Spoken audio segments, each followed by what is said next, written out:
আমাদের আলেমদের মাথা ঢুকিয়ে দিয়েছে টাকা পয়সা এটা দুনিয়া দুনিয়া করবা না, অথচ আল্লাহ তাআলা প্রথমে রাব্বানা আতিনা ফিদ দুনিয়া হাসানাতাও ওয়া ফিল আখিরাতি, প্রথমে দুনিয়ার কথা বলেছে, তারপর আখিরাতের কথা বলেছে। আর আমরা বলি আগে আখিরাত।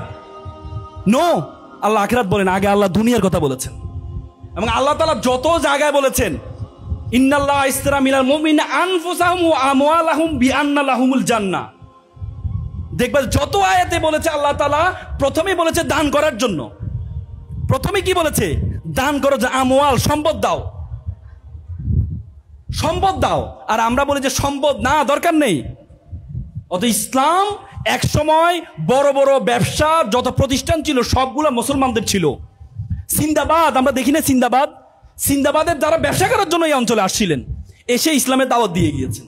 আর এখন মুসলিম জাতিকে আমরা ধরে নিয়েছি আমরা হচ্ছে ফকিরের জাতি, আমরা হচ্ছে ভোক্তা, কনজিউমার।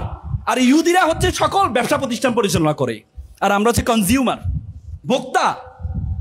আল্লাহ রাসূল বলছে কাজাল ফাকরু ইয়াকুনাল কুফরান, দারিদ্রতা মানুষকে কাফেরের দিকে ধাবিত করে, দারিদ্রতা মানুষকে কাফেরের দিকে ধাবিত করে। আর আমরা বলি অর্থের প্রয়োজন নেই। ইসলামের বড় বড় ইবাদতগুলো ধনীর জন্য, হজ কার জন্য, গরিবের জন্য, কোরবানি কার জন্য, গরিবের জন্য, যাকাত কার জন্য, গরিবের জন্য।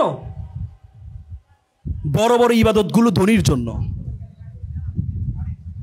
এজন্য তোমাদেরকে ধনী হইতে হবে, বাট উইথ মোরালিটি, মোরালিটিটা মেকশিওর করতে হবে।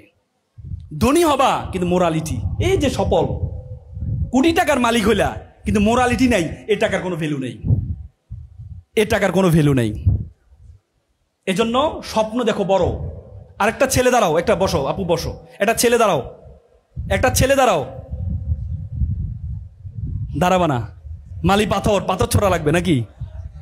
দাঁড়াও, কি হতে চাও তুমি? কি চোখ বন্ধ করে কি ভেবেছিলা? ভালো মানুষ, কিন্তু পেশায় কি হতে চাও বলো? ইঞ্জিনিয়ার হতে চাও। এখন তো ইঞ্জিনিয়ার নিয়ে তো ব্যাপক দ্বন্দ্ব শুরু হয়েছে বাংলাদেশ। কে ডিপ্লোমা ইঞ্জিনিয়ার, কে বিএসসি ইঞ্জিনিয়ার। হ্যাঁ, তবে এটাকে কন্ট্রোল করা দরকার।